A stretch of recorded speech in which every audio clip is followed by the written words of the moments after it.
Hi boys and girls, I'm going to continue reading The Witches by Roald Dahl, and today's chapter is called How to Recognize a Witch.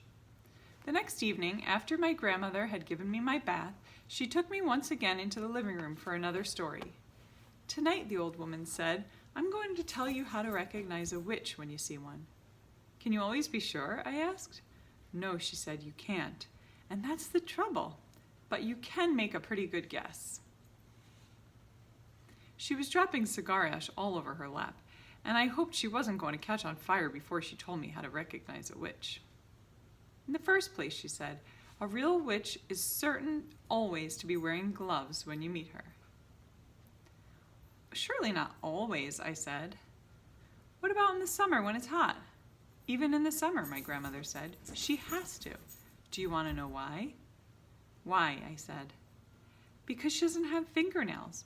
Instead of fingernails, she has thin, curvy claws like a cat, and she wears the gloves to hide them. Mind you, lots of very respectable women wear gloves, especially in winter, so this doesn't help you very much. Mama used to wear gloves, I said. Not in the house, my grandmother said. Witches wear gloves even in the house. They only take them off when they go to bed. How do you know all this, Grandmama? Don't interrupt, she said. Just take it all in. The second thing to remember is that a real witch is always bald. Bald? I said. Bald as a boiled egg, my grandmother said. I was shocked. There was something indecent about a bald woman. Why are they bald, Grandmama? Don't ask me why, she snapped, but you can take it from me that not a single hair grows on a witch's head. How horrible! Disgusting, my grandmother said. If she's bald, she'll be easy to spot, I said. Not at all, my grandmother said. A real witch always wears a wig to hide her baldness. She wears a first-class wig, and it's almost impossible to tell a really first-class wig from ordinary hair unless you give it a good pull to see if it comes off. Then that's what I'll have to do, I said. Don't be foolish, my grandmother said. You can't go around pulling at the hair of every lady you meet, even if she is wearing gloves. Just you try it and see what happens. So that doesn't help much either, I said. None of these things is any good on its own, my grandmother said. It's only when you put them all together that they begin to make a little sense. Mind you, my grandmother went on, these wigs do cause a rather serious problem for witches. What problem, Grandmama? They make the scalp itch most terribly, she said. You see, when an actress wears a wig, or if you or I were to wear a wig, we would be putting it on over our hair. But a witch has to put it on straight onto her naked scalp. And the underneath of a wig is almost always very rough and scratchy. It sets up a frightful itch on the bald skin.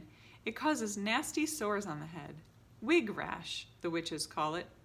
And it doesn't half itch. What other things must I look for to recognize a witch, I asked. Look for the nose holes, my grandmother said. Witches have slightly larger nose holes than ordinary people. The rim of each nose hole is pink and curvy, like the rim of a certain kind of seashell. Why do they have such big nose holes, I asked. For smelling with, my grandmother said. A real witch has the most amazing powers of smell. She can actually smell out a child who is standing on the other side of the street on a pitch-black night. She couldn't smell me, I said. I've just had a bath. Oh, yes, she could, my grandmother said. The cleaner you happen to be, the more smelly you are to a witch. That can't be true, I said. An absolutely clean child gives off the most ghastly stench to a witch, my grandmother said. The dirtier you are, the less you smell. But that doesn't make any sense, Grandmama.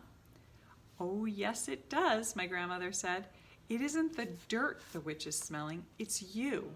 The smell that drives a witch mad actually comes right out of your own skin. It comes oozing out of your skin in waves, and these waves, stink waves, the witch calls them, go floating through the air and hit the witch right smack in her nostrils. They send her reeling. Now wait a minute, Grandmama. Don't interrupt, she said. The point is this.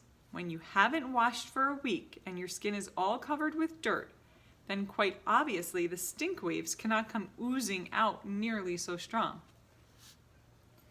I shall never have a bath again, I said. Well, just don't have one too often, my grandmother said. Once a month is quite enough for a sensible child. It was at moments like these that I loved my grandmother more than ever. Grandmama, I said, if it's a dark night, how can a witch smell the difference between a child and a grown-up? Because grown-ups don't give out stink waves, she said. Only children do that.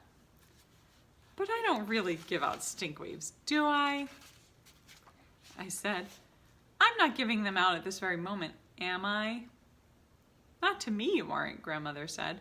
To me you are smelling like raspberries and cream, but to a witch you would be smelling absolutely disgusting. What would I be smelling of, I asked.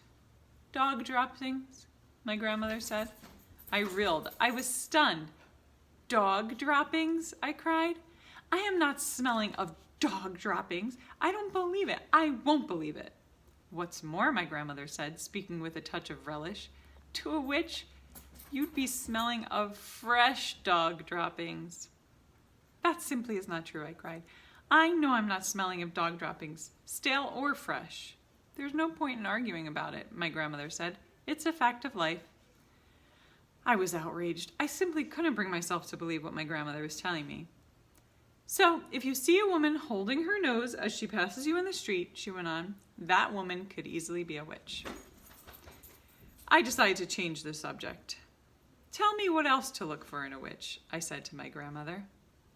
Okay, and I think we're going to stop there, and I'll give you the rest tomorrow, because these chapters are kind of long. I think 5 minutes is probably good for one time. All right, have a nice afternoon, guys. I'll get back to you tomorrow. Bye-bye.